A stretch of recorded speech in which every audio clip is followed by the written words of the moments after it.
what happens to a cell when it's placed in a hypotonic solution versus a hypertonic solution?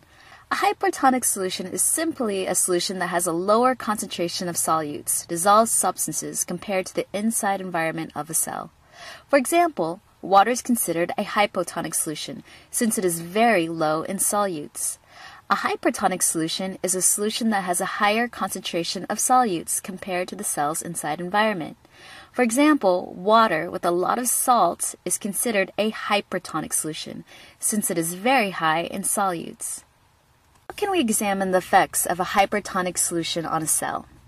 You might be thinking, well, I'm made out of 50 to 70 trillion cells. If I drink this, I'll know what happens to cells in a hypertonic solution. But do not do that. Drinking salt water can be very dangerous as it severely dehydrates you. Nausea, vomiting, and even hallucinations are just a few symptoms of drinking massive amounts of salt water. Ask anyone who's been stranded at sea, which is unlikely because people who drink seawater eventually die due to kidney failure. So what you really need is a lab animal to conduct your test. Darn, she's too smart. Time to try her older brother.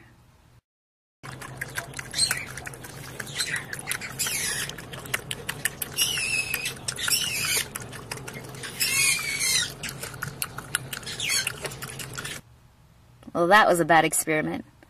What's a better way to test how a cell reacts when placed in a hypertonic solution?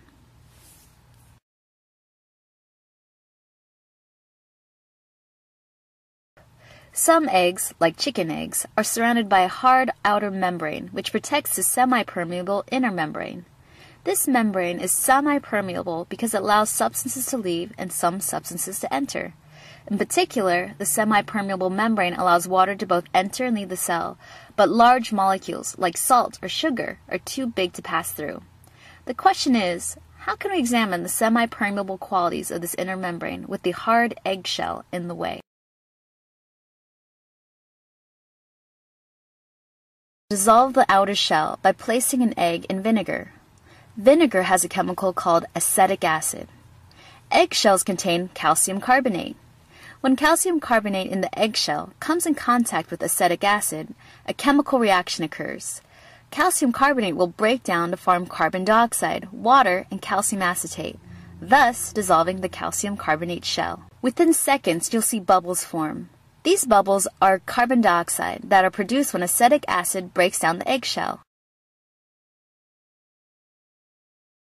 Within 3 days, you should have a semi-permeable membrane free of the hard outer shell to conduct your experiment.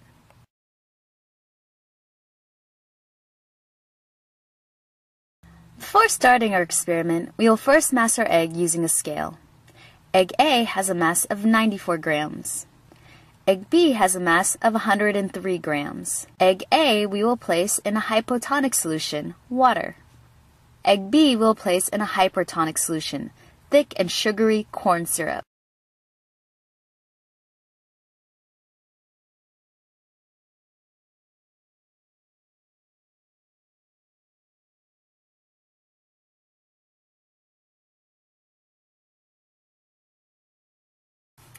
Egg A now has a mass of 97 grams. Egg A increased slightly to 103% of its original weight. We can conclude when a semi-permeable cell is in a hypotonic solution, water will enter the cell. Egg B now has a mass of 59 grams. Egg B decreased to 57% of its original weight. We can definitely conclude that when a cell is in a hypertonic solution, water will leave the cell. In fact, this is evident by the layer of water sitting on top of the corn syrup. However, 103% change in mass is not very significant. So how about we try this experiment again, but switch the eggs? This time, egg A is going in the hypertonic solution, which is still on the right. Egg B is going in the hypotonic solution, which is still on the left.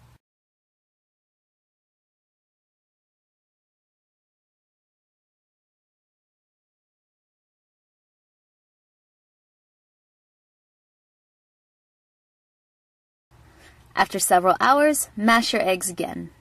Egg A went from 97 grams to 55 grams. Egg A has decreased to 57% of its original weight. Egg B went from 59 grams to a whopping 105 grams. Egg B has increased in weight to 177%. From this experiment, we can definitely conclude that when a cell is in a hypotonic solution, like water, water enters the cell. On the other hand, when a cell is in a hypertonic solution, like corn syrup, or more realistically salt water, water will leave the cell. Now that you're done with this experiment, time to play with those shellless eggs. No, no! You're just gonna...